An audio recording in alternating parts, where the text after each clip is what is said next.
Propam Polda Sulawesi Tenggara selidiki dugaan permintaan uang damai 50 juta rupiah anggota polisi kepada guru honorer Supriyani.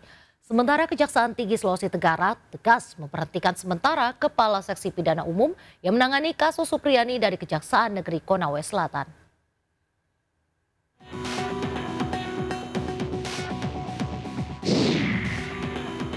Bidang Profesi dan Pengamanan Polda Sulawesi Tenggara melakukan penyelidikan dugaan permintaan uang damai 50 juta rupiah oleh anggota Polsek Baito kepada Supriyani, guru SD Negeri 4 Baito berhonor 300 ribu rupiah, yang saat ini menjadi terdakwa kasus penganiayaan murid yang juga anak anggota polisi. Uang damai 50 juta rupiah sebagai upaya penyelesaian kasus tanpa proses hukum. Kepala Desa Wonuwaraya, Rokiman yang diduga sebagai perantara upaya damai Supriyani dan orang tua korban dan Aibda Wibowo Hasim juga diperiksa Propam.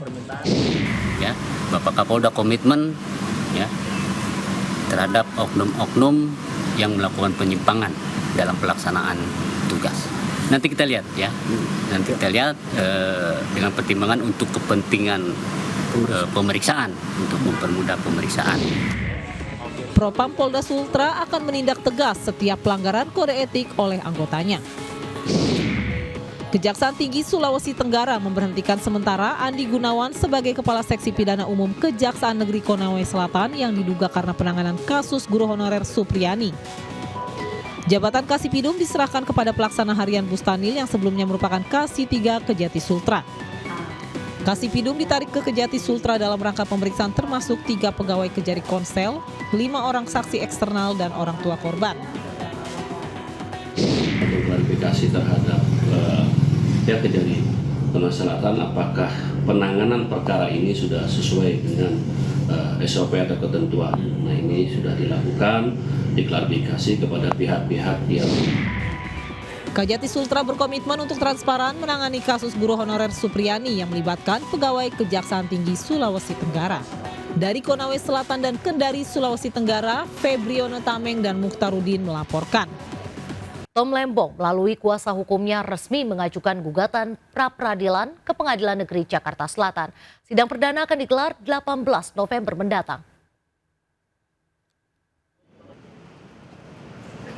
Gugatan pra-peradilan diajukan terhadap keabsahan penetapan tersangka dan perintah penahanan yang dikeluarkan oleh Kejaksaan Agung. Penetapan status tersangka Tom Lembong dalam kasus dugaan korupsi impor gula dinilai tim kuasa hukum tidak memenuhi unsur 2 alat bukti. Kuasa hukum juga meminta Kejaksaan Agung membebaskan Tom Lembong dari tahanan. Tom Lembong sudah diperiksa sebagai saksi dalam kasus ini pada 8 Oktober 2024. Ditetapkan sebagai tersangka dalam pemeriksaan keempat 29 Oktober lalu.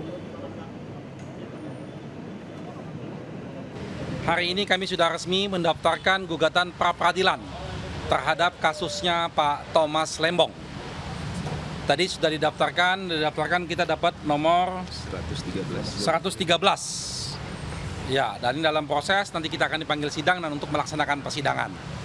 Nah, dalam proses pra-peradilan ini kami mengajukan beberapa hal yang poin pokoknya nanti disambung oleh Pak Zaid. Yang pertama adalah tentang kami mempermasalahkan penetapannya sebagai tersangka.